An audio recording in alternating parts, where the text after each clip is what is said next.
Alhamdulillahil malikid dayyan, wassalatu wassalamu ala Muhammadin sayyidi waladi adnan wa ala alihi wa sahbihi wa tabi'ihi ala marriz zaman. Wa ashhadu an la ilaha illallah wahdahu la syarika lah, al-munazzahu 'anil jismiyati wal jihadi waz zamani wal makan. Wa ashhadu anna sayyidana Muhammadan abduhu wa rasuluhu alladzi kana khuluquhul Qur'an. Amma ba'du, ibadar rahman, fa inni usikum wa nafsi bitaqwallahil mannan. Al-qaili fi kitabihil Qur'an, minal mu'minina rijalun sadaqu ma 'ahadullaha 'alaihi faminhum man qada nahbahu wa minhum man yantaziru wa ma baddalu tabdila. Ma'asyiral muslimin rahimakumullah. Mengawali khutbah pada siang hari yang penuh keberkahan ini, khatib berwasiat kepada kita semua untuk meningkatkan ketakwaan kepada Allah Subhanahu wa taala dengan melakukan, berupaya senantiasa sekuat tenaga melakukan semua kewajiban dan meninggalkan semua larangan. Kaum muslimin, saudaraku sekalian, jamaah salat Jumat yang dimuliakan Allah, hari-hari terakhir ini kita disuguhi tontonan yang begitu menyayat dan mengiris hati kita. Bagaimana tidak di era modern yang katanya penjajahan di atas muka bumi telah dihapuskan, kaum Zionis dengan leluasa seenaknya saja menjajah bumi Palestina dan menindas rakyat di sana. Serangan demi serangan terus dilancarkan kepada rakyat yang tidak berdosa. Ratusan nyawa rakyat Palestina telah menjadi korban kekejian dan kebiadaban mereka. Sebagai umat Islam tentu kita mencintai dan membela Palestina. Palestina bukanlah negeri biasa. Palestina memiliki sejarah panjang yang menjadikannya selalu bersemayam di hati setiap mukmin. Ada beberapa alasan kenapa kita harus mencintai dan membela Palestina. Pertama, di sana terdapat Masjidil Aqsa, masjid tertua di dunia setelah Masjidil Haram. Dibangun pertama kali oleh Nabiullah Adam alaihissalam 40 tahun setelah beliau membangun Masjidil Haram.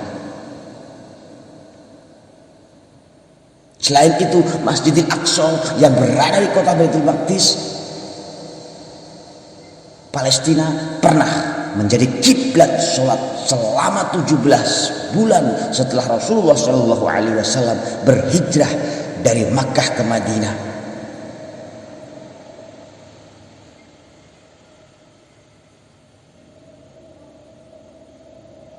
Palestina, yaitu Masjidil Aqsa yang berada di kota Baitul Maqdis, Palestina adalah titik akhir perjalanan Isra dan titik awal perjalanan Mi'raj. Isra dan Mi'raj adalah salah satu mukjizat terbesar yang Allah anugerahkan kepada baginda Rasulullah SAW. Di sanalah baginda Nabi melakukan salat berjamaah, mengimami seluruh Nabi dan Rasul, mulai Nabi Adam alaihissalam hingga Nabi Isa alaihissalam. Alasan selanjutnya, Palestina patut kita cintai adalah Palestina negeri para nabi dan rasul. Banyak sekali para nabi dan rasul yang pernah tinggal dan berdakwah menyebarkan Islam di sana. Di antaranya adalah Nabi Ibrahim, Nabi Yakub, Nabi Yusuf, Nabi Lut, Nabi Daud, Nabi Sulaiman, Nabi Zakaria, Nabi Yahya, Nabi Isa, dan nabi-nabi yang diutus oleh Allah untuk Bani Israel yang jumlahnya sangat banyak. Keistimewaan Palestina selanjutnya adalah di sana terdapat kota Baitul Maqdis, Ardul Mahsyar wal Mansya, tempat dikumpulkannya seluruh manusia menjelang hari kiamat yang masih hidup kala itu. Di sanalah Dajjal akan terbunuh di tangan Nabi Isa alaihissalam. Di Palestina adalah bagian dari daratan Syam yang didoakan berkah oleh baginda Rasulullah sallallahu alaihi wasallam. Dalam doanya, Allahumma barik lana fi Syamina wa fi Yamanina. Ya Allah, berkahilah negeri Syam dan Yaman. keistimewaan Palestina yang membuat alasan kita untuk mencintainya. Banyak sekali para sahabat yang pernah berdakwah, menyebarkan dan mengajarkan Islam di sana. Di antara mereka adalah Ubadah bin As-Samit, Syaddad bin Aus, Usamah bin Zaid bin Harisah, Athilah bin Al-Asqa,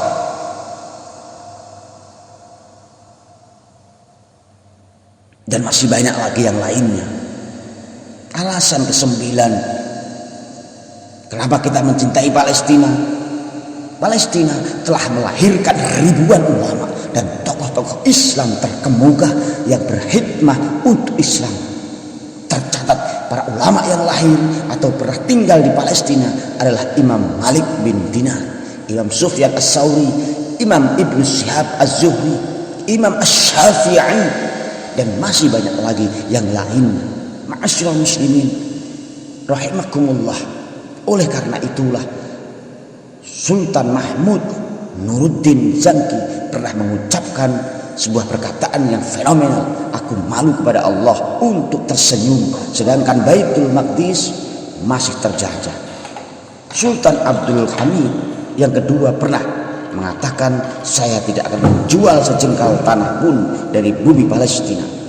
Beliau katakan itu dengan tegas dan penuh keberanian pada saat menolak sokongan uang dalam jumlah yang sangat besar dari orang-orang Zionis Yahudi yang ingin menempati sebagian wilayah Palestina.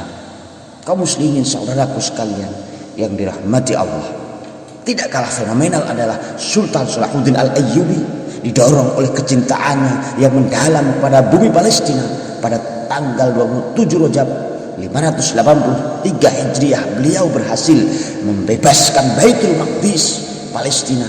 Ketika ingin membebaskan Baitul Maqdis, Sultan Salahuddin Al-Ayyubi tidak langsung menyiapkan tentara dan peralatan perang, akan tetapi yang mula-mula beliau lakukan adalah mempersatukan umat Islam dalam satu ikatan akidah yang benar, yaitu akidah Ahlussunnah wal Jamaah. Menurut beliau, kesatuan akidah akan melahirkan kesatuan hati. Kesatuan hati antar umat Islam adalah kekuatan dahsyat yang tidak akan dikalahkan oleh siapapun.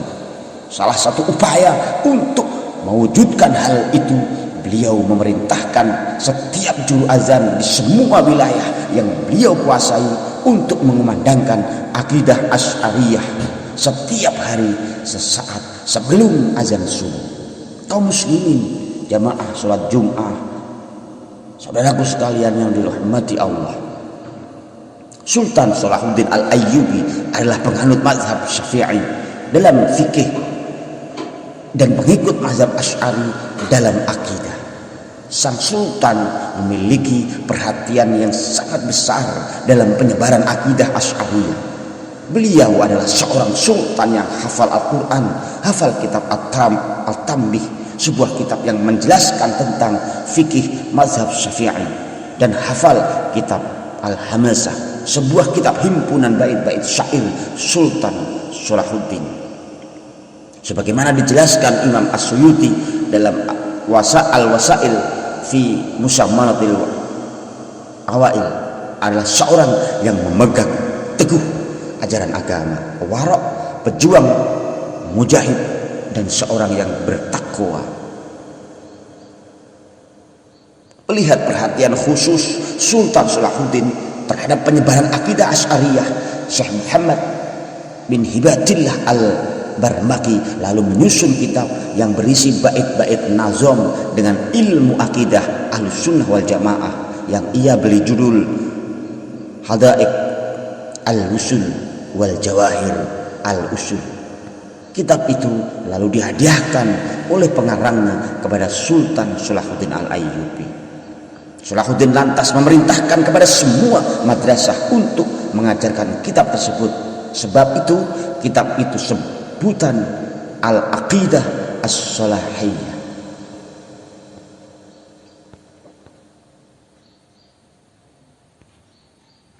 Di antara yang tertulis dalam kitab tersebut adalah yang artinya sang pencipta alam tidak diliputi tempat.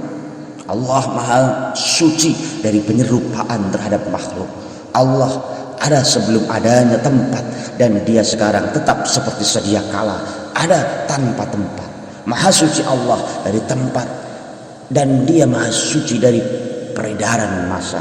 Sungguh telah melampaui batas orang yang mengkhususkannya di arah atas. Ma'asyiral muslimin, saudaraku sekalian, jamaah Jumat yang dirahmati Allah, apa yang dapat kita lakukan untuk saudara-saudara kita di Palestina? Berjihad membantu mereka secara fisik melawan para penjajah? Jelas kita tidak mampu. Yang dapat kita lakukan adalah mengulurkan bantuan dana untuk meringankan penderitaan mereka. Minimal kita bantu mereka dengan doa, karena doa adalah senjata seorang mukmin.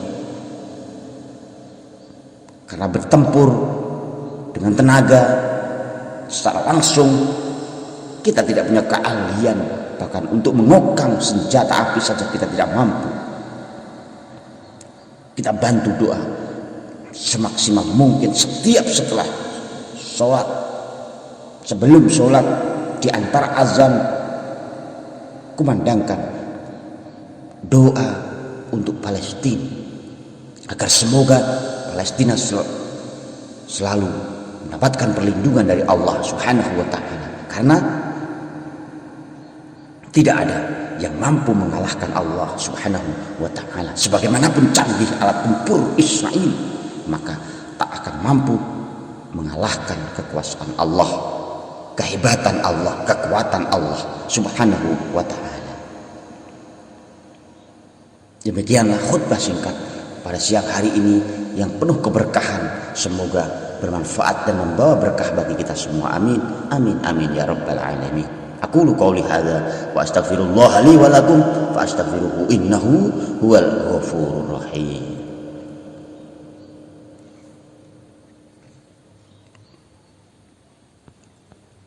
Alhamdulillah wa kafa wa usalli wa usallimu ala sayyidina Muhammadil Mustafa wa ala alihi wa ashabihi ahli wafa. Ashhadu an la ilaha illallah wahdahu la syarika lah wa ashhadu anna sayyidana Muhammadan abduhu wa rasuluh.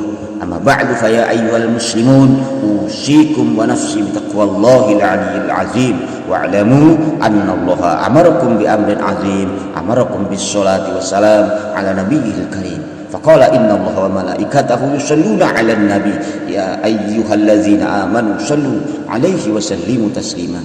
Allahumma salli ala sayyidina Muhammadin wa ala ali sayyidina Muhammad kama sallaita ala sayyidina Ibrahim wa ala ali sayyidina Ibrahim wa barik ala sayyidina Muhammad wa ala ali sayyidina Muhammad kama barakta ala sayyidina Ibrahim wa ala ali sayyidina Ibrahim fil alamin innaka Hamidum Majid.